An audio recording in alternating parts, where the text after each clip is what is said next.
Musika. Amara, nasa kritikal na kalagayan ng iyong ama, at nais kanyang umuwi agad upang bantayan ang kumpanya.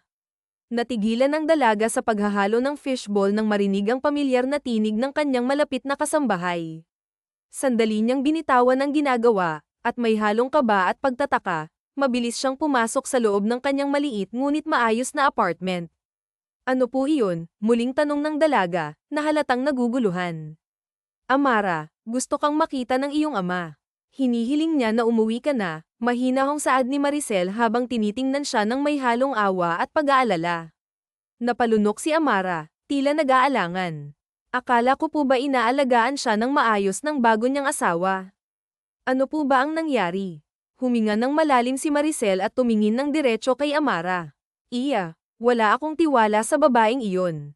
Pakiramdam ko, may hindi tama sa mga ginagawa niya. Kaya sana, umuwi ka na. Hindi ako mapalagay na wala ka rito. Kailangan ka ng iyong ama. Saglit na tumingin si Amara sa dingding, malamig at tila nag-iisip ng malalim. Pag-iisipan ko po, sagot niya, na may halong pag-aalinlangan.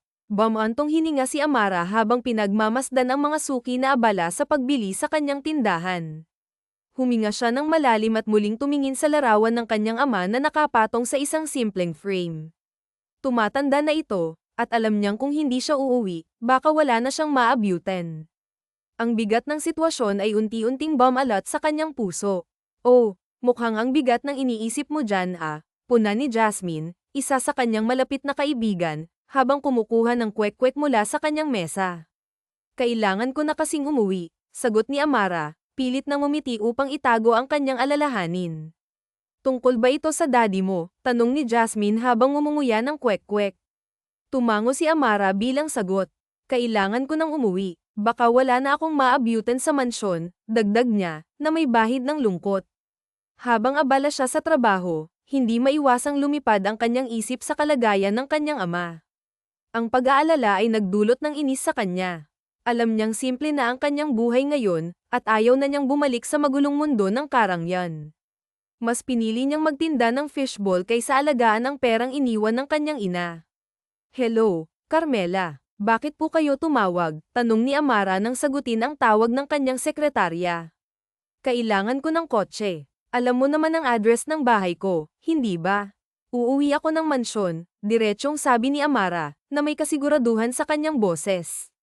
Saglit na natahimik ang nasa kabilang linya bago sumagot. Sige po, ipapahanda ko kaagad. Salamat, pero huwag mo nang ipaalam kay daddy na uuwi ako, dagdag ng dalaga, na tila may iniisip na plano. Matapos ang tawag, maingat niyang hinanda ang kanyang mga gamit at nagsuot ng isang formal ngunit simpleng damit. Nang marinig niya ang busina ng kotse sa labas, marahan siyang naglakad palabas at dumiretso sa sasakyan. Habang nasa loob, huminga siya ng malalim at bahagyang umiling. Masaya po ako na uuwi ka na ulit, bati ni Rafael, ang kanyang driver at pinagkakatiwalaang kaibigan. Hindi nga ako masaya na uuwi, sagot ni Amara, na may bahagyang ngiti sa labi. Natawa si Rafael. Hindi ka pa rin nagbabago. Pilosopo ka pa rin at madaldal. Napailing si Amara at ibinaling ang tingin sa mga gusali sa labas ng bintana. Oo, mayaman siya, ngunit simula nang mawala ang kanyang ina, tila nawala rin ang kanyang direksyon sa buhay. Kinailangan niyang magpakatatag, ngunit ang ideya na may ibang babae sa buhay ng kanyang ama ay hindi niya matanggap, lalo na ngayong nasa kritikal na kalagayan ito. Nandito na po tayo, saad ni Rafael habang maingat na ipinarada ang sasakyan. Tinapak ni Amara ang balikat ng lalaki bago bumaba. Pakisabi sa kumpanya na babalik ako, pero hindi bilang anak ni Benedicto, kundi bilang isang empleyado, madiing sabi niya. Nanlaki ang mga mata ni Rafael sa kanyang narinig.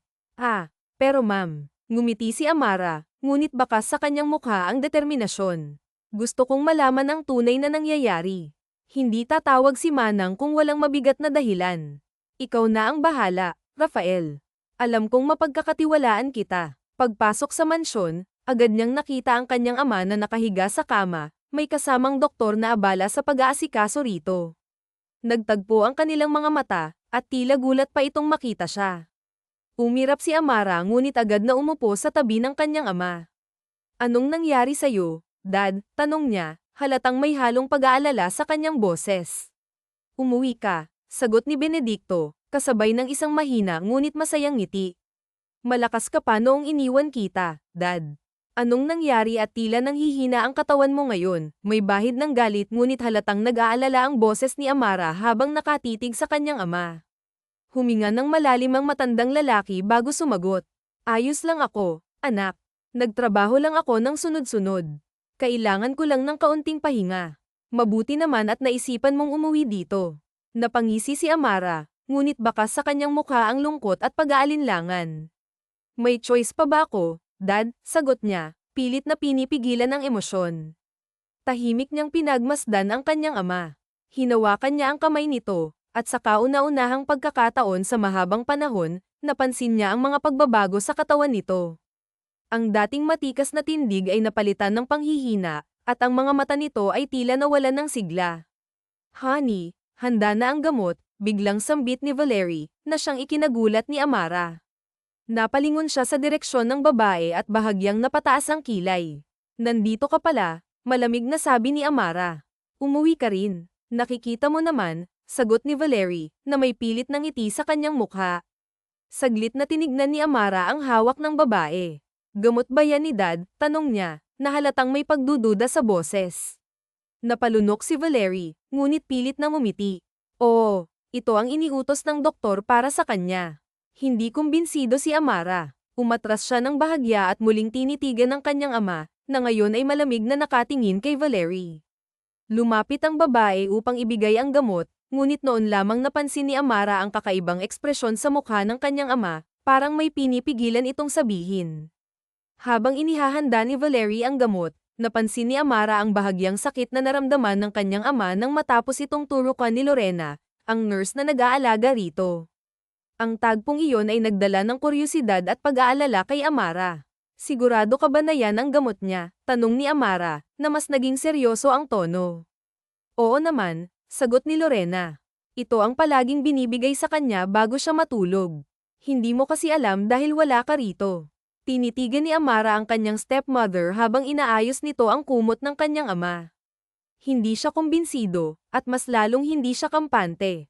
Napansin niya ang tila disgusto sa mga mata ng kanyang ama habang ginagamot ito. Ang kakaibang kilos ni Valerie ay nagdagdag pa sa kanyang pagdududa. Habang tinutulak ni Lorena ang wheelchair ng kanyang ama palabas ng kwarto, tahimik na pinagmasdan ni Amara ang tagpo. Huminga siya ng malalim, pilit na pinoproseso ang lahat ng kanyang nakikita. Sa kabila ng kanyang pag-aalala, pinilit niyang magpakatatag. Babalik ka ba sa kumpanya, Amara? O panandalian ka lang dito? Tanong ni Benedicto habang nakatingin sa kanyang anak. Babalik ako sa kumpanya, Dad. At dito na rin sa mansyon, sagot ni Amara, na puno ng determinasyon. Bakit mo po natanong? Kinuha niya ang kutsara at maingat na hinalo ang sabaw na inihanda ng kanilang kasambahay. Tahimik niyang pinag-isipan ang sitwasyon, ngunit hindi niya maitago ang kanyang pag-aalala. Masaya lang ako, anak. Sa wakas, nakabalik ka na. Bukod kasi kay Lorena na nagbabantay ng kumpanya, nandoon rin ang kanyang anak, sagot ng kanyang ama, na may bahagyang ngiti. Nagulat si Amara sa narinig. Ano po? Tanong niya, na tila hindi makapaniwala. Pakiramdam niya ay nabingi siya sa sinabi ng kanyang ama. Hindi niya inaasahan na ipapasa ng kanyang ama ang kumpanya na pinaghirapan ng kanyang ina sa isang babaeng basta na lang nakilala nito. Si Lorena ang nagmamanage sa kumpanya, at siya rin ang tumutulong sa akin kasama si Rafael, dagdag ni Benedicto. Seryoso ka ba, Dad? Tanong ni Amara, na ngayon ay halatang naiinis. Bakit? May problema ka ba doon, Amara? Tanong ni Lorena, na halatang hindi nagustuhan ang tono ng dalaga. Oo, diretsong sagot ni Amara, na may matalim na tingin sa babae. Hindi niya maalala na pumayag siya na si Lorena ang mag-manage ng kumpanya ng kanilang pamilya. Lalo pat wala itong karanasan sa negosyo, at higit sa lahat, ito ang kumpanyang itinaguyod ng kanyang yumaong ina. Hindi ako pumayag na siya ang mag-manage ng kumpanya, lalo na't wala naman siyang alam sa paggawa ng wine. Ngayon, hindi ko inaasahan na papayagan mo ang isang katulad niya na walang karanasan ang mag-handle ng kumpanya pa ng mommy ko, madiing saad ni Amara, na halos hindi makapaniwala. Anong problema mo doon, Iya? Tinutulungan ko ang ama mo dahil may sakit siya. Pinag-aaralan ko lahat ng kailangang gawin. Ngayon, Huwag mo akong insultuhan dahil wala ka naman dito noong nagkasakit ang ama mo. Ako ang tumulong sa kanya noong nagrebelde ka, galit na sagot ni Lorena. Hindi natinag si Amara, pero hindi mababago na hindi ikaw ang dapat humawak ng kumpanya, kundi ako o ang kapatid kong si Isagani. Hindi ko nga maintindihan kung bakit hamina ng husto si Dad. Noong iniwan ko siya dito, malakas siya, sanggal ng dalaga. Tumawa si Lorena, ngunit halatang pilit. Asawa ako ng daddy mo. Dapat lang na may share ako sa kumpanya dahil naghihirap rin naman ako para dito. Hindi ako papayag. Mariing tinitigan ni Amara ang kanyang ama, na ngayoy tahimik na nakaupo at tila walang balak sumagot. Ang mga mata nito ay nagmamasid lamang, para bang may gusto itong ipahiwatig ngunit hindi kayang sabihin. Babalik ako, Dad. Hindi ako papayag na ang babaeng iyon ang humawak ng kumpanya, madiing sabi ni Amara, bago tumayo ng biglaan. Galit siyang naglakad palabas ng mansyon, ngunit natigilan siya nang makita kung sino ang bumaba mula sa isang kotse. Leandro, gulat niyang tawag, habang nanlaki ang kanyang mga mata. Wow, welcome back, sagot ng binata na may bahid ng sarkasmo, kasabay ng isang mapanuksong ngiti. Napairap si Amara sa kawalan at bumantong hininga ng malalim. Alam mo ba ang nangyayari dito sa mansyon? Bakit pumayag si Dad na gawin ang bagay na iyon? Tanong niya, halatang naiinis. Pinagalitan mo na naman ba siya? Gumawa ka na naman siguro ng gulo, sagot ni Leandro habang bahagyang nagtataas ng kilay, tila ng asar. Kakampi ba talaga kita? Inis na tanong ni Amara, habang nakakros ang mga braso. Napangisi si Leandro at tinitigan ang dalaga. Mula pa noong bata sila, aso't pusa na ang kanilang relasyon. Gayunpaman, hindi niya maitatangging na-miss niya si Amara, kahit pa hindi niya ito ipapakita. Hindi ka pa rin nagbabago, natatawang sabi ni Leandro, habang umiiling. May alam ka ba sa nangyayari sa mansyon? Hindi ako komportable kay Lorena, seryosong saad ni Amara, habang diretsyong nakatingin sa kanya. Kaya nga ako nandito, sagot ni Leandro. Ako ang inutusan ng daddy mo na bantayan ng kumpanya habang wala ka. Anong ibig mong sabihin? Tanong ni Amara, halatang naguguluhan. Huminga ng malalim si Leandro bago sumagot. Maraming nangyayari sa kumpanya na hindi alam ng daddy mo. Ako mismo ang nagsabi kay Manang Maricel na tawagan ka at sabihin na nasa kritikal na kalagayan ang daddy mo. Ngayon, kailangan mong bumalik, Amara.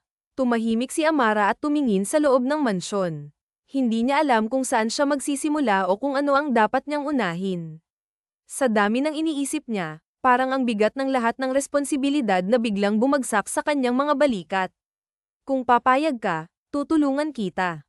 Kailangan mong tulungan ang kumpanya, seryosong sabi ni Leandro. Sandaling natigilan si Amara, ngunit kalaunan ay tila may naisip siyang plano. Gusto kong maging empleyado ng kumpanya. Ha? Ano? Gulat na tanong ni Leandro, halatang hindi makapaniwala. Kung gusto kong makatulong sa kumpanya, kailangan kong malaman ang nangyayari sa bawat sulok nito. Lalo na't sinabi sa akin ni Dad na si Lorena ang humawak ng kumpanya. Hindi ako kampante na ibang tao ang humawak sa pinaghirapan ni Mommy, mariing paliwanag ni Amara. Sigurado ka ba na empleyado ang gusto mo? Ikaw ang anak ng presidente ng kumpanya, tanong ni Leandro, halatang nagdadalawang isip. Huwag nang matigas ang ulo mo, Leandro. Gusto mo ba talagang tulungan ako? Iritadong sagot ni Amara, sabay taas ng kilay. Natawa si Leandro at umiling. Hindi ka talaga mabiro. Umirap si Amara at tinapak ang balikat ng binata. Sige na, at may kailangan akong asikasuhin. Siguraduhin mo na hindi ito malalaman ni Lorena. Pagbisita sa puntod ng ina. Umalis si Amara at pumunta sa puntod ng kanyang ina. Nang makarating siya roon, napabuntong hininga siya at marahang inilagay ang dala niyang bulaklak sa lapida. Dahan-dahan niyang pinunasan ang pangalan ng kanyang ina habang tahimik na nagmumuni-muni. Hello, Ma, mahina niyang sambit, kasabay ng isang pilit na ngiti. Masaya akong makita ka ulit. Pasensya na, Maria. Hindi ako nakapunta noong huling lamay mo. Hindi ko lang talaga kinaya. Napatawa siya ng bahagya, ngunit nangingilid ang luha sa kanyang mga mata. Mabilis siyang tumingala upang pigilan ang pagpatak ng mga ito. Pero ngayon, babalik na po ako. Aalagaan ko si Daddy. Hindi na po ako aalis. Humiga si Amara sa damuhan at pinagmasdan ang maaliwalas na kalangitan. Napangiti siya, Ngunit alam niyang sa kabila ng kanyang ngiti, may mabibigat na pagsubok ang kailangan niyang harapin. Lingid sa kanyang kaalaman, nakamasid pala sa kanya si Leandro mula sa malayo, habang nakasandal sa kanyang kotse. Bagong empleyado. Sa kanyang pagbabalik, pumasok si Amara bilang isang empleyado sa sariling kumpanya ng kanilang pamilya. Hindi siya nagpakilala bilang anak ng presidente, sa halip, tahimik siyang nagtrabaho upang malaman ang tunay na sitwasyon sa loob ng kumpanya. Habang naglalakad siya sa opisina suot ang formal na damit, hindi niya pinansin ang mga matang nakatuon sa kanya. Bago ka dito, hindi ba? Ibili mo kami ng kape, utos ng isang matabang babae na nakaupo sa cubicle. Bakit ko naman gagawin iyon? Tanong ni Amara, na halatang naiinis. Dahil newbie ka, sagot ng babae, na may halong pagmamataas. Kung nauuhaw pala kayo, bakit hindi kayo bumili? Malamig na tanong ni Amara. Nangunot ang noo ng matabang babae at hinawakan ang braso ni Amara. Nakangisi ito, tila natutuwa sa ideya ng pananakot. Bagong empleyado ka dito, kaya lahat ng gusto namin ay susundin mo. Ibibili mo kami ng kape o isusumbong ka namin sa nakakataas, banta nito. Binubuli nyo ang kapwa nyo empleyado para lang makuha ang gusto nyo. Napakagandang ehemplo, sarkastikong sagot ni Amara, habang nakatingin ng diretso sa babae. Wala akong pakialam sa sinasabi mo. Ang gusto ko ay bilhan mo kami ng kape. Kung ayaw mong masaktan, sanggal ng babae. Tumingin si Amara sa paligid. Napansin niyang lahat ng empleyado sa cubicle ay iwas ang tingin, tila takot na makialam. Hindi niya akalaing may ganitong sistema sa kumpanya na iniwan niya noon. At anong gagawin mo kapag hindi ako sumunod sa'yo? Kalmadong tanong ni Amara. Ngumisi ang babae at sumigaw, ipakita natin sa kanya kung ano ang kaya nating gawin, girls. Dalhin niyo siya sa banyo, sigaw ng matabang babae, ang boses nito'y malakas at puno ng awtoridad. Nanlaki ang mga mata ni Amara, at hindi niya namalayang nahigit niya ang kanyang hininga. Bago pa man siya makapagsalita, naramdaman niya ang malamig na tubig nang ilublob siya ng mga babae sa isang drum. Nang iangat nila ang kanyang ulo, habol na habol niya ang kanyang hininga, pakiramdam niya'y mawawalan siya ng malay anumang sandali. Sa pangalawang pagkakataon, nilublob ulit ng mga babae ang kanyang ulo. Nagpumigla si Amara, basang-basa at nanginginig sa galit. Ano ba? Sigaw niya habang pilit na inilalayo ang sarili mula sa mga kamay ng mga ito. Ngumisi ang matabang babae, tila natutuwa sa ginagawa nila. Gusto mong malaman kung ano ang ginagawa namin sa mga baguhan na hindi sumusunod? Tanong nito, ang tinig ay may halong panunuya. Pero hindi tamang ginagawa nyo, galit na sagot ni Amara, habang pilit na binabawi ang kontrol sa sitwasyon. Sino ang nag-utos sa inyo na gawin ito? Wala ka nang pakialam pa doon, sigaw ng babae, sabay tulak muli kay Amara. Nagpumigla si Amara at buong lakas na nilabanan ang mga babae. Sa gitna ng kaguluhan, napunit ang kanyang damit, dahilan para mapa-atras siya. Sa gilid ng kanyang mata, napansin niya ang isang cellphone na nakatutok sa kanya, tila kinukunan ang nangyayari. Sa isang mabilis na galaw, sinipa niya ito, dahilan para tumama ito sa pader ng banyo. What the? Bulalas ng matabang babae, halatang nagulat sa ginawa niya. Ngumiti si Amara, kahit basang-basa ang kanyang buhok at mukha. Deserve, maikli niyang sagot, puno ng tapang. Walang hiya ka, Amara, sigaw ng babae, ngunit bago pa ito makalapit muli, umalingaw-ngaw ang isang pamilyar na boses mula sa labas ng banyo. Anong nangyayari dito? Malalim at galit na tanong ni Leandro, na biglang pumasok sa loob. Nanlaki ang mga mata ng mga babae, halatang natakot sa presensya ng binata. Sir, halos sabay-sabay na bulalas ng mga babae. Mabilis silang umatras, halatang hindi nila inaasahan ang pagdating ni Leandro. Agad na hinubad ni Leandro ang kanyang coat at isinuklob ito kay Amara. Huminga ng malalim si Amara habang pinagmamasdan ang mga babaeng empleyado, na tila mga pasang nahuli sa pagnanakaw ng pagkain. Ano sa tingin niyong ginagawa niyo? Malamig na tanong ni Leandro, ang mga mata nito'y matalim na nakatingin sa kanila. Sir, nauutal na sagot ng matabang babae, halatang hindi alam ang isasagot. Get out, madiing utos ni Leandro, ang boses nito'y puno ng awtoridad. Pero sir, siya naman po ang. Sabi ko, umalis na kayo. Uulitin ko pa ba? Galit na sigaw ni Leandro, dahilan para magmadali ang mga babae sa paglabas ng banyo. Naiwan si Amara at si Leandro sa loob, tahimik ngunit puno ng tensyon ang paligid.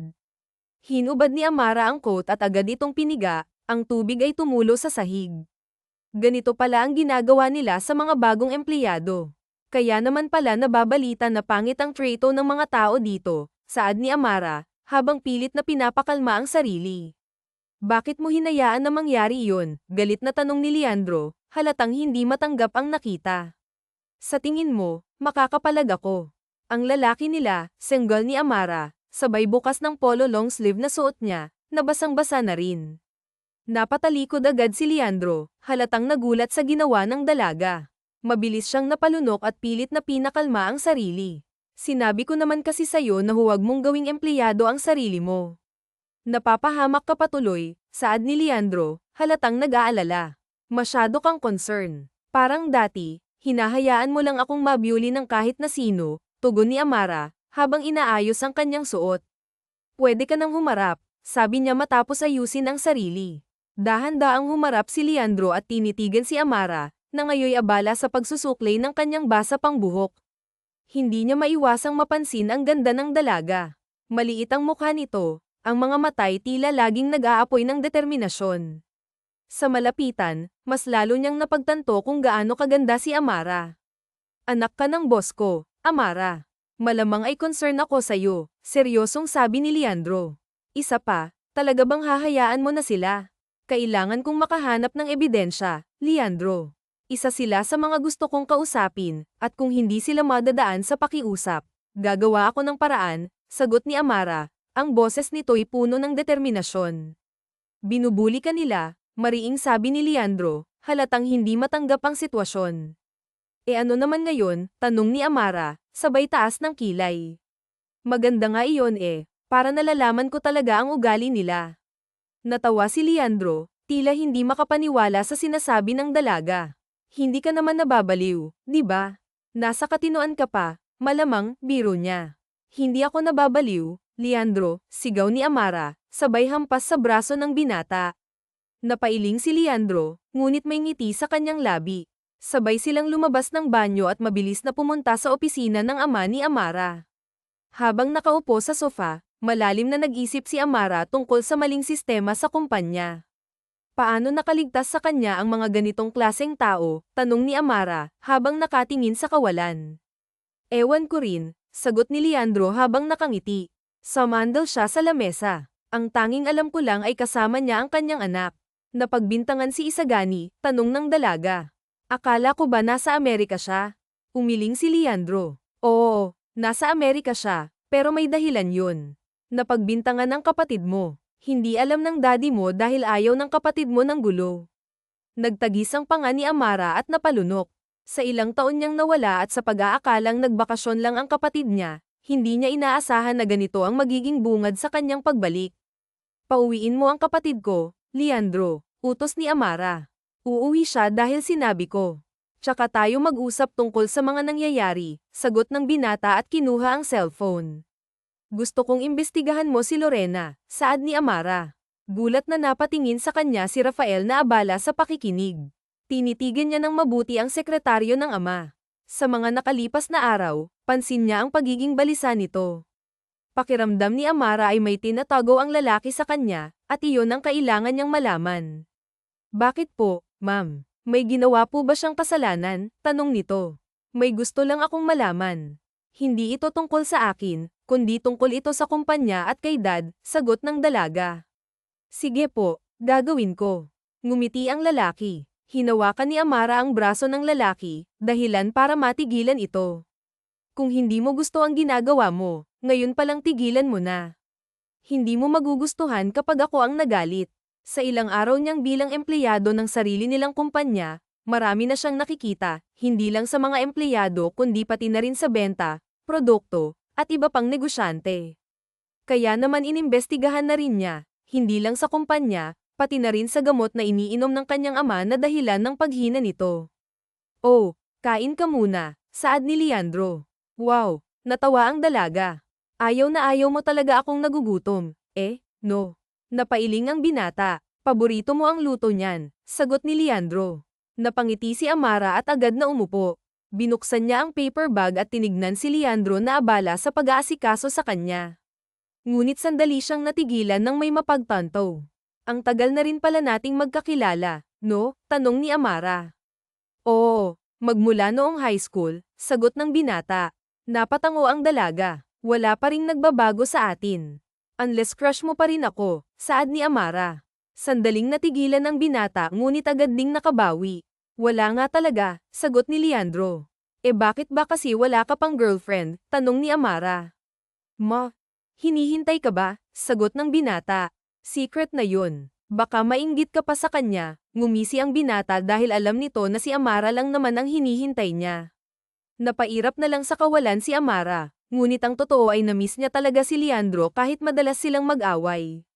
Huminga siya ng malalim at agad na tinapos ang pagkain dahil kung ano-ano na naman ang naiisip niya.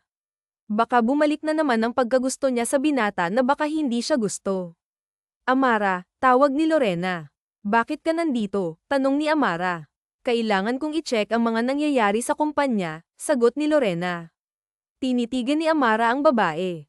Bakit ka nandito? Ngumiti si Lorena. Ako ang naghahandle ng kumpanya at ako rin ang uma-attend ng mga meetings ng daddy mo. Masama ba na nandito ako? Hindi naman. Mukhang ang saya-saya mong pinangungunahan ng kumpanya habang wala ako. Anong pakiramdam mo? Tanong ni Amara.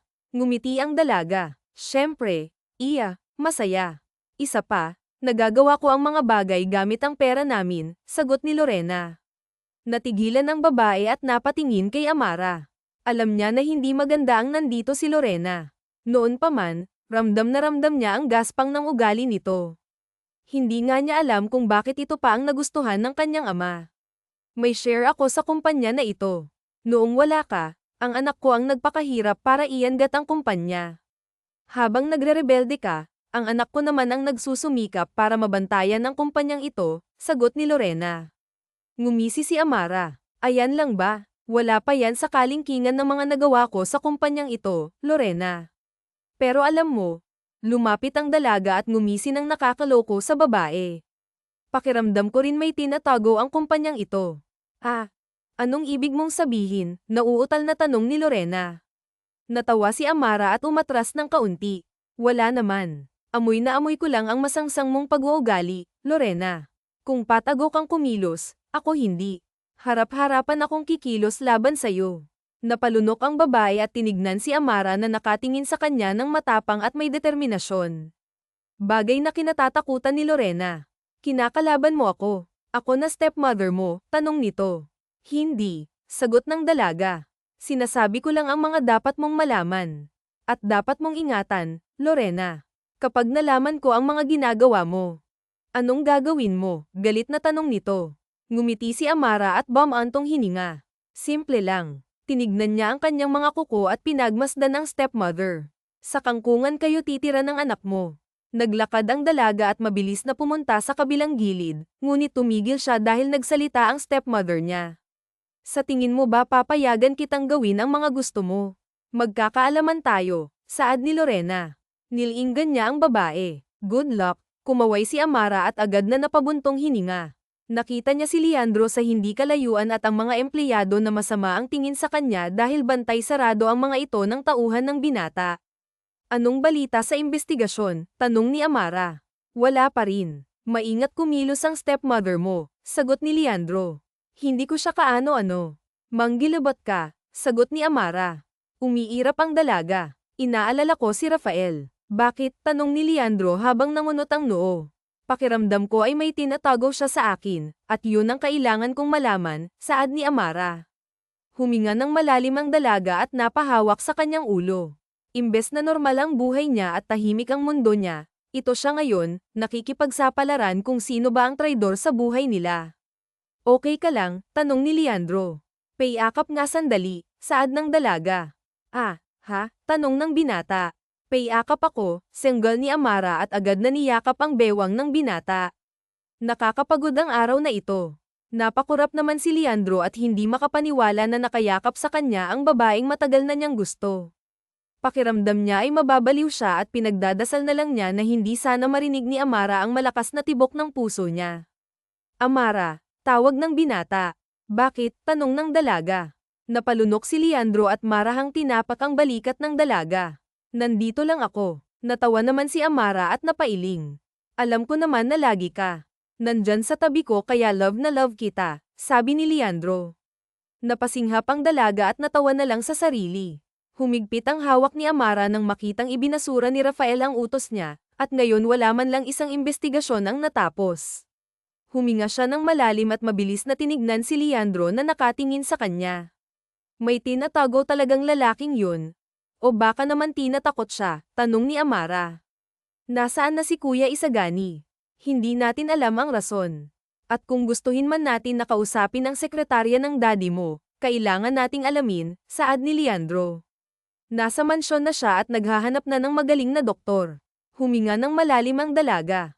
Kailangan ko na talagang alamin ang buong katotohanan dahil hanggat nakikita kong mahina si daddy, hindi ako magiging kampante. Sa sumunod na oras ay umuwi si Amara sa kanilang mansyon at nakita ang stepmother niyang may inuutos sa kasambahay. Napansin niya na naman ang gamot at ang syringe na ginagamit nito sa kanyang ama. Huminga ng malalim ang dalaga at agad na hinaranggan ng kanyang stepmother na natigilan. Wala na ang nakakatandang kapatid dahil ito ang nag-aasikaso sa mga pinapagawa niya. Ako na ang magdadala kay daddy, sabi ni Amara. Ngumiti ang babae. Ako na ang magdadala sa kanya, iya. Gawain ko naman ito mula pa noon.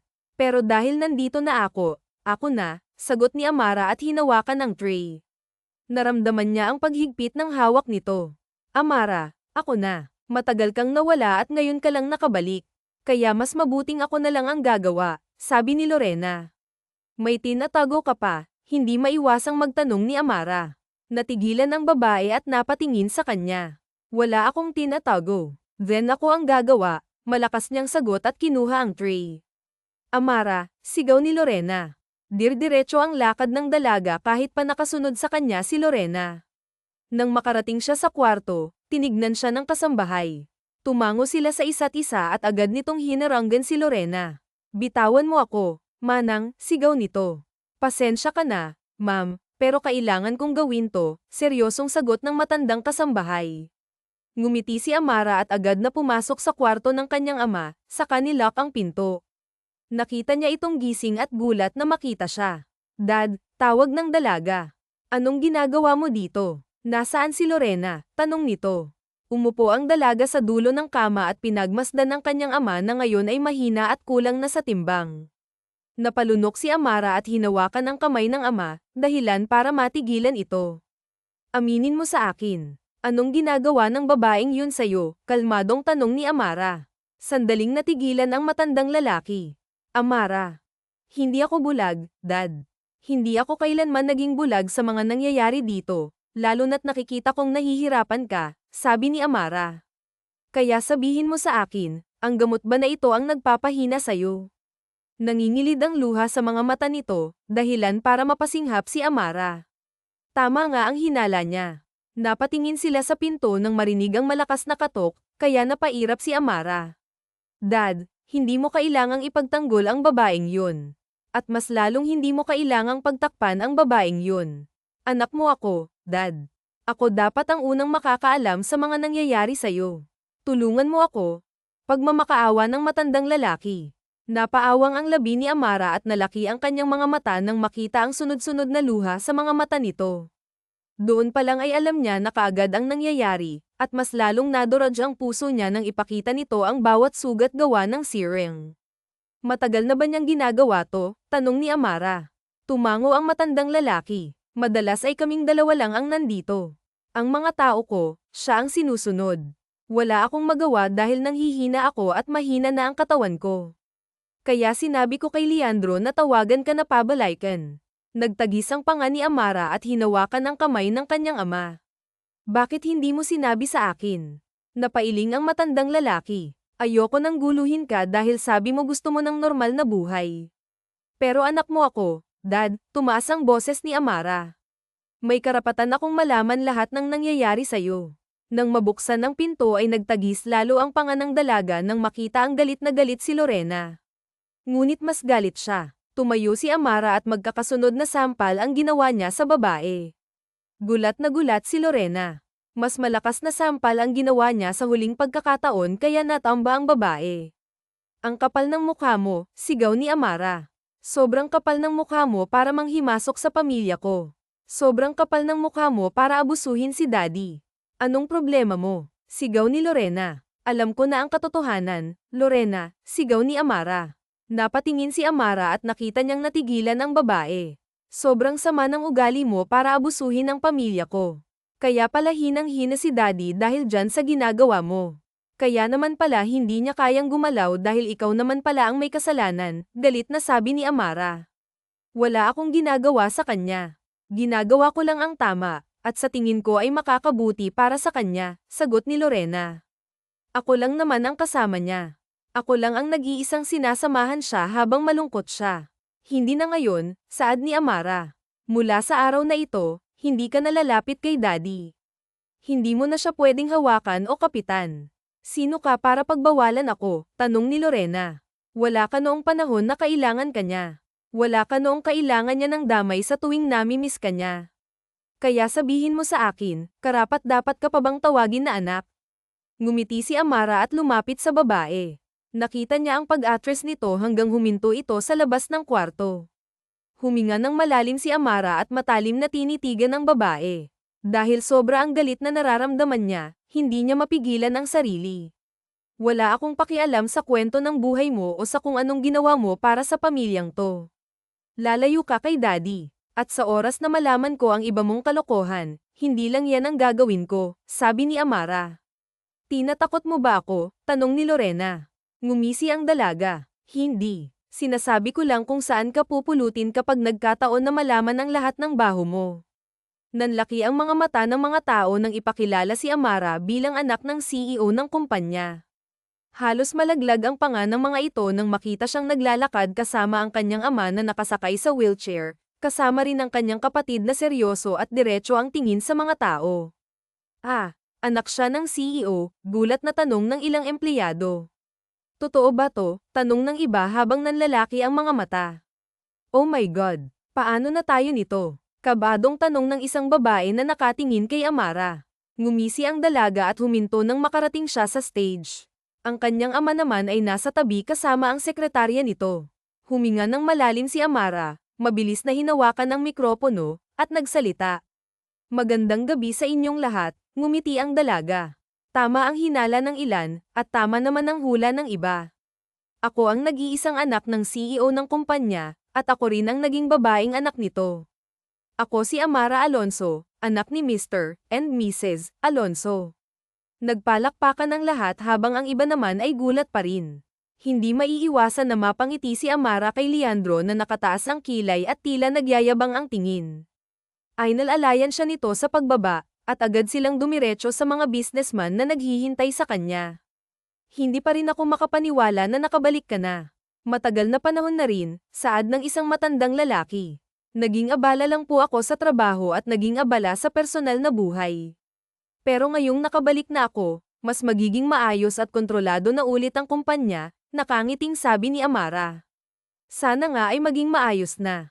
Lately, ang kumpanya ay parang hindi mahanap ang tamang balanse at tamang timpla dahil sa pabago-bagong gawain, hindi kagaya noong buhay pa ang iyong ina, sabi nito. Ngumiti si Amara at agad na nakipag-usap sa iba pang businessman. Ngunit nahagip ng kanyang mata si Lorena na may kausap. Tila nag-aaway ang mga ito habang nag-uusap, na mas lalong dumagdag sa kuryosidad ni Amara. Sino yung lalaki? Tanong niya kay Leandro. Si Jonathan. Ang hinihinala kong may koneksyon sa stepmother mo. Siya rin ang nakikita kong palagi niyang kasama, kaya naman nag-imbestiga ako, sagot nito. Anong nalaman mo? Tanong ng dalaga. Ngumiti ang binata. Siya ang nobyo ni Lorena. Natigilan ang dalaga at tinignan ang babae na ngayon ay hinawakan ang lalaki sa kamay, at agad silang lumabas. Nagkatinginan silang dalawa ni Leandro, at bago pa siya nito pigilan, mabilis siyang tumakbo palabas. Naabutan niya ang mga ito na naglalakad habang nag-uusap, kaya naman agad niyang hinayla si Leandro at nagtago sa likod ng kotse. Ginagawa ko ang lahat, okay. Sadyang kailangan kong maghinay-hinay dahil nandyan na si Amara. Hindi niya ako pinapalapit sa daddy niya, kaya naman hindi ko matuloy-tuloy ang plano laban sa kanila. Isa pa, Pwede bang huwag kang sulpat ng sulpat? Paano kung may makakita sa'yo dito, ha? Galit na sabi ni Lorena. Ang tagal mong kumilos. Napakatagal ng impormasyon na gusto kong malaman. Ginagawa ko rin ang trabaho ko, at yun ay ang palitan ng bawat disenyo at bawat forma mula sa gawa nila. Nang sa gayon, tayo naman ang makilala, sagot ng lalaki. Hinawakan nito ang kamay ng babae. Ayaw mo ba talagang sumama sa akin? Marami pa akong gagawin. Hindi ko pwedeng iwan ang matandang yun nang hindi ko nakukuha ang pera, saad ni Lorena. Nagtagis ang panga ni Amara at agad na kinuha na ng litrato ang dalawa habang nag-uusap. Mas lalong nanaig ang kagustuhan ng dalaga na palayasin si Lorena. Nang mawala ang lalaki, naiwan si Lorena na nakahawak sa ulo nito na parang may matinding problema. Problemado, nakangising tanong ni Amara. Natigilan ang babae at napatingin sa kanya. Nanlalaki ang mga mata ni Lorena nang mapatingin siya kay Amara. Ah, anong ginagawa mo dito? Yan pala ang maduming sikreto mo, Lorena. Nakakadiri ka, nakangiwing sabi ng dalaga. Mali ang hinala mo. Hindi mo kailangang bigyan ng mali siya ang pag-uusap namin, sagot ni Lorena. Tsaka, bakit ka ba nandito? Natawa naman si Amara kaya natigilan si Lorena. Alam mo, kahit itanggi mo pa ang nakita namin, hindi magbabago ang katotohanan na masama ang intensyon mo sa pamilya ko. Oh, marami kaming hawak na ebidensya, Lorena, sabi ni Amara. Bakas ang gulat sa mga mata ng babae, at nakita ni Amara ang kaba sa ekspresyon nito, dahilan para lalo siyang mapangiti. Dahan-dahan siyang lumapit kay Lorena at tumigil ilang hakbang lang ang layo sa babae. Kung si Daddy ay napipikat mo, ako.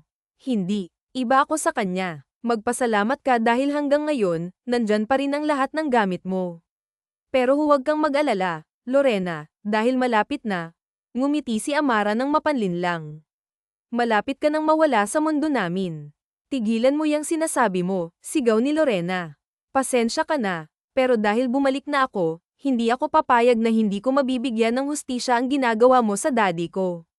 Hindi ako papayag na hindi mo maramdaman ang lamig sa loob ng kulungan habang nagmamakaawa ka na mapakawalan ka. Hindi ako papayag na basta na lang mapunta sa iyo ang lahat, dahil mas gusto ko na lumuhad ka hanggang sa magdugo ang mga tuhod mo, nakangiting sabi ni Amara. Iniwan niya si Lorena doon at agad na hinawakan ang braso ni Leandro. Pumasok agad sila sa loob. Dad, nakangiting tawag ni Amara. Ngumiti ang matandang lalaki. Anak, saan ka galing? May tinignan lang po akong malaking daga na nakapasok sa event natin, sabi ni Amara at hinawakan ang kamay ng ama. Bukas ay ipapadala kita sa ospital at tatawagan ko ang doktor mo. Magpapagaling ka dahil hindi mo pwedeng hindi makita ang anak mong nakasuot ng gown. Nangunot ang noo ng matanda.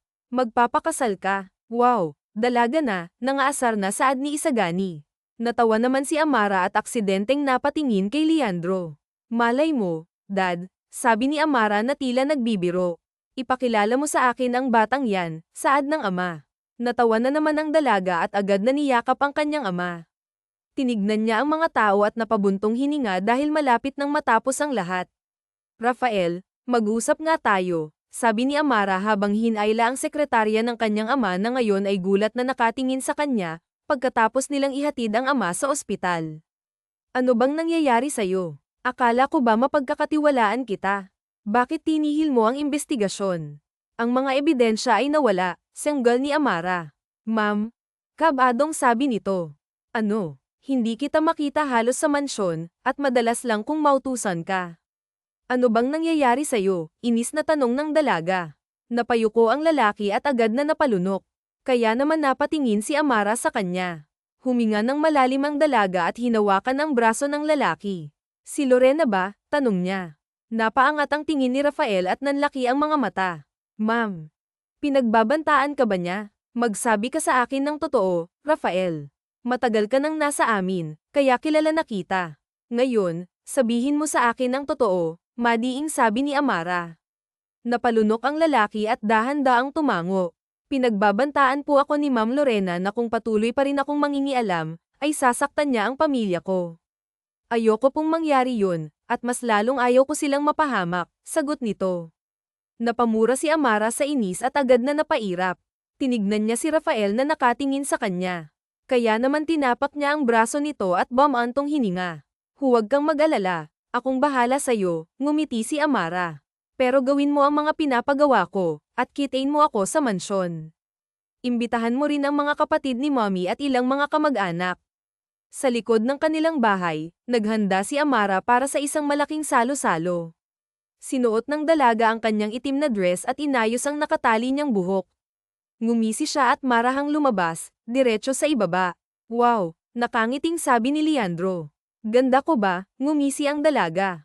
Natawa naman ang binata at hinawakan ang kamay ni Amara, saka marahang iniikot ang dalaga. Napakaganda, saad nito. Nasa labas na ba ang lahat? Tanong ni Amara. Tumango ang binata. Ikaw na lang ang hinihintay nila. Sabay silang lumabas, at agad na napangiti ang dalaga nang makita na kumpleto ang lahat. Huminga siya ng malalim, kumuha ng wine glass, at nagsalin habang nakatingin sa mga tao. Anong meron, Iya? Tanong ng kapatid ng kanyang ina. Bakit kailangan naming pumunta dito? Nasaan ang daddy mo? Nasa ospital po, tita. Masama ang pakiramdam niya at kailangang gamutin ng mabuti, sagot ni Amara. Ano bang meron sa meeting na to? Mahalaga bang pag-usapan? Tanong ng kanyang pinsan. Sobrang mahalaga, ngumiti si Amara. Nandito na lang naman tayo. Sisimulan ko na ang usapan na ito tungkol sa ating pamilya. Huminga ng malalim ang dalaga at agad na tinignan si Lorena, na taas noo at nakatingin sa kanya. Ngumiti si Amara at mabilisang nilabas ang mga dokumento na nagsisilbing ebidensya nila ni Leandro.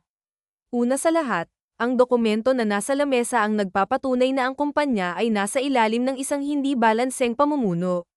Magmula nang magkaroon ng bagong babae si Daddy, ito na ang nag-asikaso. Pero napakaraming butas kaming nakita ni Leandro, saad ni Amara. Ano naman yun? Nagtatakang tanong ng kapatid ng kanyang ina. Huminga ng malalim si Amara. Nawawala ang ilang design na ginawa ni Mommy, maging ang mga formula ay wala rin. Nasira rin ang malaking farm na ginagamit para gumawa ng wine na gawa sa prutas. Nawawala rin ang ibang bote at pinalitan ng mas murang klase, pati na ang brand ng mga wines. Nanlaki ang mga mata nilang lahat. Hindi lang yun. Nawawala rin ang ilang pera at napunta sa isang account. Napunta rin ang ibang branch sa isang tao at binenta sa murang halaga. Naging basura ang brand ng wines dahil sa mababang kalidad at hindi maayos na paggawa nito, napailing si Amara. Tahimik ang lahat, ngunit ang mga mata ni Amara ay nakatuon kay Lorena, na napalunok habang ang tingin ng lahat ay nasa kanya. Hindi pa tapos si Amara. Panghuli, nagkasakit si Daddy dahil maling gamot ang binibigay sa kanya. Iniwan kong malakas si Daddy, pero noong umuwi ako dito, hinang-hina na siya at halos hindi na lumabas ng kwarto, dagdag ni Amara. Huminga ng malalim ang dalaga. Si Lorena, siya ang may gawa ng lahat ng ito. Gulat na tanong ni Isagani. Hindi totoo yan, sigaw ni Lorena bilang depensa. Totoo ang lahat ng sinasabi ko, Lorena. Ikaw lang naman ang nandito sa mansyon sa loob ng maraming taon. Ikaw lang ang kasama ni Daddy sa mga nakalipas na taon. Ngayon, anong ginawa mo sa pamilya ko? Sanggal ni Amara. Wala akong ginagawa sa pamilya mo. Bakit hindi mo tanungin si Rafael? Ngumiti si Lorena. Palagi siyang kasama ko sa tuwing inaasikaso ko ang negosyo. Siya din ang witness ko sa lahat. Kaya bakit hindi natin tanungin ang lalaki? Natigilan si Amara at napatingin kay Rafael, na nasa gilid at nakaupo. Napatingin ang lahat sa kanya, umaasa ang dalaga na magsasabi ito ng totoo. Tinignan ni Rafael ang dalaga at ngumiti. Totoo ang mga sinasabi ni Ma'am Amara. Si Ma'am Lorena ang may gawa ng lahat. Siya ang may kagagawa ng lahat ng ito. Sigaw ni Lorena. Ikaw ang may kasalanan kung bakit mahina si Sir, kung bakit muntik nang bumagsak ang kumpanya, at kung bakit paulit-ulit na nalulugi ang kumpanya. Naging dahilan ka para mawala ang lahat ng pinaghirapan ni Sir, saad ni Rafael. Napangiti si Amara, at agad na nagkagulo ang buong lamesa. Nagsimula ring magkasagutan ang mga kapatid ng kanyang ina at si Lorena. Hinawakan ni Leandro ang kanyang braso upang ilayo siya, lalo na't parating na ang mga pulis. Wala akong kasalanan. Tigilan nyo. Bitawan nyo nga ako, sigaw ni Lorena.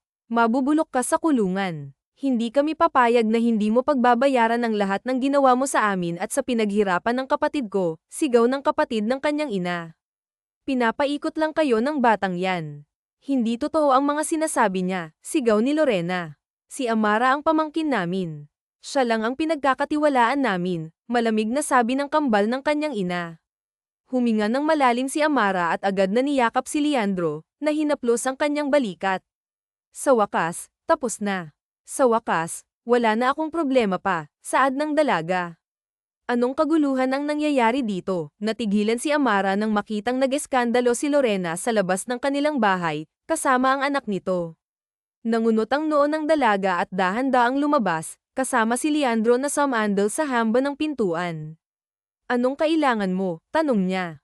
Nasaan ang daddy mo? Gusto ko ba siyang makausap? Kalmadong tanong ng babae. Bakit? Wala na kayong dapat pang pag-usapan ni daddy, sagot ni Amara. Napasinghap ang babae at nilapitan ang dalaga. Nagmamakaawa ako. Wala akong ginagawang masama. Mahal ko ang daddy mo. Mahal ko ang pamilyang ito. Kaya parang awa mo na, ibalik mo kami sa mansyon.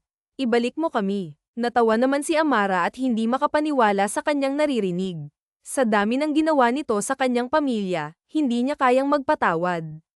Napailing ang dalaga habang nakatingin sa kanyang stepmother na nakatingin din sa kanya. Sa tingin mo, maniniwala ako sa mga sinasabi mo. Sa tingin mo ba talaga, ganun yun kadali? Tanong ni Amara. Ako ang nag-alaga sa daddy mo noong wala ka, Amara. Hindi mo dapat ginagawa sa amin ito, lalo na't kami naman ang naging sandalan ng ama mo sa tuwing umiiyak siya habang wala ka. Please, hindi mo pwedeng gawin sa akin to, sigaw ni Lorena. Ngumiti ang dalaga. Kaya kung gawin, Lorena. Umalis ka na, at wala kang karapatan dito. Umalis ang dalaga at dumiretso sila sa kotse, hindi pinakinggan ang sinasabi ni Lorena. Kaagad silang pumunta sa ospital kung saan naroon ang kanyang ama at nagpapagaling. Hindi na siya makapaghintay na makita ito. Anong gagawin mo sa kanya? Tanong ni Leandro. Ipapakulong. Ang sabi sa akin ni tita ay sila na raw ang bahala sa kanya, at ang gagawin ko na lang daw ay ingatan si daddy at alagaan siya, saad ni Amara. Binuksan ng binata ang pinto ng kotse. That's good to hear. At least ngayon, payapa na at wala ng gulo. Maraming salamat, Leandro, ngumiti ang dalaga. Humalik ang binata sa labi ng dalaga. Alam mo ang kapalit niyan, biro ni Leandro. Natawa naman si Amara at humalik ng 3 beses sa labi ng binata. Nagtawanan silang dalawa at agad na pumasok sa kwarto ng kanyang ama. Naabutan nila itong kumakain, dahilan para mapangiti ang dalaga. Kamusta, Dad? Tanong ni Amara. Maayos na ang pakiramdam ko, anak. May binigay lang sa akin ang doktor at nagbigay rin siya ng madaling ehersisyo. Bakit kayo nagpunta dito? Kamusta si Lorena? Tanong nito. Sila tita na raw po ang bahala sa kanya, at ang tanging gagawin ko na lang ngayon ay alagaan ka, huminga ng malalim ang dalaga. I'm sorry, Dad. Ngayon lang ako naging concern sa'yo, at gusto kong bumawi sa lahat ng pagkukulang ko. Hindi mo na kailangan humingi ng tawad dahil naiintindihan ko, Amara. Naiintindihan ko na kailangan mong magpahinga dahil nawala ang mommy mo. Hindi kita kailanman sinisisi sa lahat ng pagkukulang mo. Ang mahalaga ngayon ay nandito ka na. Gusto ko pang makasama ka, kaya ako nagpapagaling, nanginginig ang boses ng matandang lalaki. Napangiti si Amara at niyakap ang kanyang ama. Hayaan mo, Dad. Babawi ako sa'yo. Babawi ako sa lahat ng tao na nawala ako. Ngayon, magpagaling ka muna para makauwi ka na, saad nito. Ngumiti ang dalaga. Ako na ang bahala sa kanya. Hindi mo siya kailangang isipin. Ang isipin mo ay ang pagpapagaling mo. Inas-ikaso niya ang kanyang ama, at agad silang lumabas ni Leandro. Naglakad-lakad sila sa malaking hardin ng ospital. Umupo sila sa upuan at agad na tinignan ang mga tao na abala sa kanilang mga ginagawa. Okay ka lang? Tanong ni Leandro. Masaya lang ako, ngumiti ang dalaga. Wala na akong kailangang pangambahan at wala na rin akong dinadalang bigat sa dibdib ko. Masaya ka na ngayon, ngumiti ang binata. Baka pwedeng tayo naman, biro ni Leandro. Natawa ng malakas si Amara at napailing. Oo naman. Ano bang gusto mo? Ngumisi si Leandro ng nakakaloko at hinawakan ang kamay ng dalaga. Magbabakasyon tayo sa isang isla. Kasama ka. Bumilis ang tibok ng puso ni Amara at agad na napatingin sa mga mata ng binata. Hindi niya akalain na mahuhulog lalo ang kanyang loob dito. Hindi niya mas lalong akalain na ito ang lalaking mamahalin niya. Huminga siya ng malalim at ngumiti ng matamis. Gusto ko yan, saad ni Amara. Magbo-board tayo, dagdag ni Leandro. Tumango si Amara. I love you, saad ng dalaga. Sandaling natigilan si Leandro at napatingin sa mga mata ng dalaga, na ngayon ay nakatingin sa kanya. Bumilis ang tibok ng puso ng binata dahil matagal na niyang gustong marinig ang mga salitang iyon mula kay Amara. I love you to, mahinang sabi ni Leandro. Mahal na mahal rin kita. Napangiti ang dalaga. Akala ko noon, hindi na kita muling magugustuhan dahil masyado kang matanda para sa akin. Masyado kang matured para sa akin. Pero hindi pala. Mas lalo pala kitang magugustuhan. Mas lalo kitang minamahal. Titig na titig silang dalawa sa isa't isa, at napapikit ang dalaga nang maramdaman ang haplos ni Leandro sa kanyang pisngi. Dahan-dahan na nagdikit ang labi nilang dalawa, kaya naman mas lalong bumilis ang tibok ng puso niya. Nangilid rin ang luha sa mga mata niya bago niya pinagmasdan si Leandro. Simula sa araw na ito, hindi mo na kailangang mapag-isa. Hindi ka mag-iisa kasi nandito na ako. Okay, magkasama na tayo, ngumiti si Leandro. Suminghap ang dalaga at napatingin sa kanya. Magkasama tayo, saad ni Amara. Ngumiti si Leandro at niyakap ang dalaga. Tsaka sila sabay na pumasok sa loob para puntahan ang kanyang ama. Nagising si Amara sa sikat ng araw at sa isang matamis na halik sa kanyang pisngi. Natawa siya at agad na dinilat ang mga mata para makita ang binata, na walang suot sa pang-itaas at nakangisi sa kanya. Inayos niya ang kumot na nagtatakip sa kanyang hubad na katawan. Good morning, malambing na bati ni Leandro. Natawa ang dalaga. Hi. Inaantok pa, sagot niya na may antok pa sa boses. Naghanda ako ng pagkain, sabi ni Leandro. Baka pagod ka pa kaya dinala ko na dito. Nanatili si Amara sa kwarto, tinitigan ng binata, at napangiti dahil napakasarap ng kanyang umaga. Dahan-dahan siyang umupo at sinuot ang damit ni Leandro. Napangiti pa lalo nang makita ang pagkain na nasa kanyang kama. Nagluto ka? Tanong ng dalaga. Yes. Ang sabi mo ay gusto mo ang luto ko, kaya naman ako ang tagaluto mo hanggang mamayang gabi, sabi ni Leandro. Ako na lang ang dessert, ngumisi ang dalaga. Tumawa ng mahina ang binata at humalik sa labi ng dalaga. Pwede naman. Mas masarap ka pa sa ice cream, eh. Buwan na ang nakalipas magmula nang maging maayos ang lahat. Naipakulong na rin sina Lorena at ang businessman na nobyo nito. Kaya naman tahimik na ang kanilang buhay dahil natapos rin ang kanilang problema. Ngayon, iniisip na lang ni Amara ang bumuo ng masayang pamilya kasama si Leandro at makapag-bonding kasama ang kanyang ama na nagpapagaling pa rin. Ang tita mo ang nag-asikaso sa patong-patong na kaso ni Lorena, impormasyon ni Leandro. Mabuti naman kung ganoon. Masaya ako na unti-unti na natin nakukuha ang lahat at ang kapayapaan na matagal ko na ring gusto. At least now, masaya si Dad. Masayang-masaya siya sa kung anong ginagawa niya ngayon, ngumiti si Amara. Sa sumunod na oras, lumabas sila para mag-swimming at panoorin ang mga tao na naglalaro.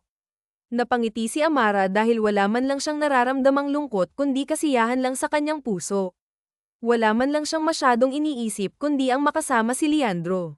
Pagkatapos nilang mag-swimming, uminom sila ng alak sa isang maliit na bar at naupo sa mataas na upuan sa tapat ng dagat. Ang saya dito, nakangiting sabi ni Amara. Mabuti na lang at may bahay ka dito. Gusto mo bang manatili muna dito? Tanong ni Leandro. Pwede, ngumisi si Amara.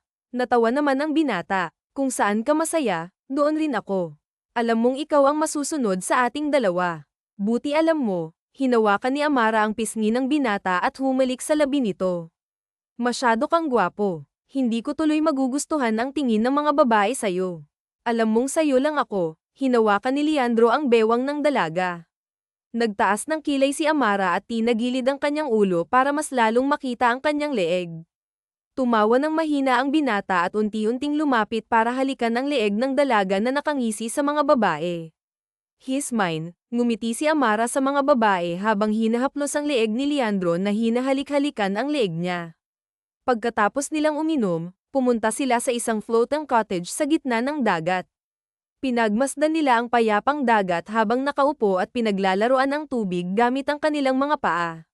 Malalim na bumantong hininga si Amara, ngunit bago pa siya magsalita, narinig na niya si Leandro. Kung tatanungin ba kita ngayon kung gusto mong pakasalan ako, papayag ka ba? Tanong ni Leandro. Nabigla ang dalaga at agad na nilinggan ang binata. Leandro. Naisip ko na ito na ang tamang pagkakataon para tanungin ka.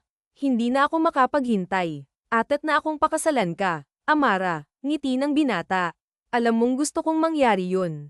Nangako ako na ikaw ang papakasalan ko at ang huling lalaking mamahalin ko, sabi ni Amara. Ngumiti ang binata at hinawakan ang kamay ng dalaga. Nanlaki ang mga mata ni Amara nang makita ang isang singsing na may diamond. Marry me, ngumiti ang binata. Napakurap ang dalaga. Of course, nanginginig na sagot ni Amara. Sinuot ni Leandro ang singsing sa dalaga, na nangingilid ang luha sa mga mata at hindi makapaniwala sa nangyayari. Tinignan nilang dalawa ang singsing at sabay silang napangiti. Pareho silang hindi makapaniwala na matutupad ang isa sa mga pangarap ni Amara, ang ikasal sa taong mahal na mahal niya. Ginugulat mo naman ako, saad ni Amara. Habang natutulog ka kanina, gusto kong pagmasdan habang suot mo ang singsing. Pero ngayon, napakaganda ng singsing sa daliri mo, nakangiting saad ni Leandro. Ang tagal kong hinintay ito, Leandro. Natawa ang dalaga at pinunasan ang luha sa mga mata niya. Ngumiti ang binata, mahal na mahal kita, at gagawin ko ang lahat para maging masaya ka. Gagawin ko ang lahat para maging mabuti para sayo. Tumulo ang luha sa mga mata ni Amara at hindi na niya mapigilan. Napayakap siya sa binata sa sobrang saya. Hindi pa rin siya makapaniwala, at mas lalong hindi niya akalain na ikakasal na siya kay Leandro. Huminga siya ng malalim at napapikit ng halikan siya nito, dahilan para bumilis ang tibok ng puso ni Amara. Ako na ang mag-aasikaso sa kasal ninyong dalawa, saad ng ama ni Amara nang makabalik sila sa bahay. Natawa pa si Isagani, na nasa tabi ng ama. Ikaw na, Dad, talaga. Ako na ang mag-aasikaso. Gusto kong makita kang nakasuot ng magandang gown, Amara. Gusto kong grandeng kasal mo, kahit hindi naman na. Dad, ang mahalaga naman. Hayaan mo akong gawin ang mga gusto ko, anak. Pambawi na din sa mga taon na nawala ka, nakangiting sabi ng matandang lalaki. Napailing na lang ang dalaga at sumandal kay Leandro, na natawa habang nakatingin sa screen ng laptop. Pagkatapos nilang mag-usap ay nagtawanan pa sila bago napatingin si Amara sa kanyang cellphone, kung saan naroon ang litrato ng kanyang ina. Ma, ikakasal na ako, ngumiti ang dalaga. Ikakasal na po ako kay Leandro. Napangiti silang dalawa at sabay na sumandal sa isa't isa. Sabay din silang napangiti dahil panibagong kabanata ang mangyayari sa kanila, panibagong taon na magkasama silang dalawa ni Leandro at ang happy ending na gusto nila. Years later. Masayang nilagay ni Amara ang bulaklak sa puntod ng kanyang ina. Masaya niyang pinagmamasdan ito na walang bigat sa kanyang puso at walang pagsisisi. Malaya niyang hinaplos ang pangalan ng ina habang nakangiti, na tila ba naalala ang mga masasayang alaala kasama ang kanyang ina. Ma, nagawa ko rin lahat, saad ni Amara. Nagawa ko rin ang lahat ng pangako ko sa'yo. Masaya na po ako ngayon. Masaya na po ang buhay ko kasama si Leandro. Tahimik na nagdasal si Amara at napapikit ng maramdaman ang kakaibang lamig ng ihip ng hangin. Matapos niyang bisitahin ang kanyang ina, dumiretso siya sa isang museum kung saan naroon ang kanyang asawa kasama ang anak nila. Mommy, sigaw ni Selena. Hello, baby, nakangiting sagot ni Amara habang bumababa ng kotse.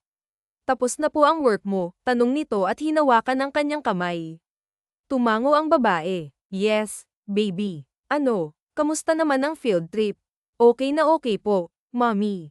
Kasama ko po si daddy, sayang po hindi kayo kasama, pero okay lang po, nakangiting sabi ni Selena. Babawi na lang si mommy, okay. Kumain na ba kayo? Kain muna tayo, saad ni Amara. Ilang taon na ang nakalipas mula nang maisip nilang magpakasal. Pagkatapos niyang manganak sa kanyang panganay, natutuwa pa rin si Amara dahil unang pagkakataon niya bilang ina. Aaminin niyang nahirapan siya noong una, lalo na at alam niya na hindi niya kaya, ngunit dahil nasa tabi niya si Leandro, naging magaan ang lahat para sa kanya. Tuwang-tuwa si Selena nang makita niya ang mga isda. Ayaw na nga niyang umuwi. Mabuti na lang at napigilan ko pa, natatawang kwento ni Leandro. Natawa naman si Amara. Nako, yan pa naman ang sakit niya. Kapag gusto, gusto talaga. Mabuti nga at nakausap yan ni Daddy. Naging maayos naman, at kahit paano nabawasan ang pagiging spoiled, napangisi si Leandro. Kamusta ang trabaho mo? Okay naman. Bumalik na si Daddy galing ibang bansa, kaya naman pwede na ulit ako mag-leave, nakangiting sabi ni Amara. Ilang taon na rin ang nakalipas mula nang makulong si Lorena. Wala na siyang naging balita sa babae, kaya naman wala na rin siyang koneksyon sa mga ito. Sa mga nakalipas na taon rin ay gumaling na ang kanyang ama. Nagpasalamat siya dahil naging maayos ang proseso ng pagpapagaling nito. Sa nakalipas na taon ay naging maayos ang buhay niya kasama si Leandro. At sa ilang taon rin na nakalipas ay bumalik na rin sa kanya ang kuya niyang si Isagani sa kumpanya bilang CEO at katulong niya. Oh, tulog na, natawa ng mahina si Amara. Ako na ang magbubuhat sa kanya, mahinahon na saad ni Leandro. Ngumiti si Amara. Thanks, babe. Sabay silang pumasok ng mansyon, at agad na napaupo si Amara.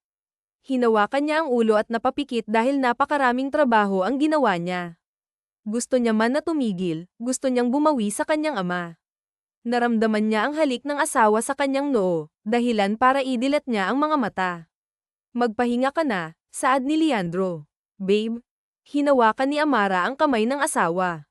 Nagkulang ba ako? Sandaling natigilan si Leandro at napatingin sa kanyang asawa. Bakas sa mga mata nito ang pagod, lungkot, at sakit. Napalunok siya at marahang hinawakan ng kamay ng asawa at matamis na ngumiti. Hindi, sagot ni Leandro. Sigurado ka ba? Pasensya ka na at madalang ako kung makipag-usap. Babawi naman ako, baby.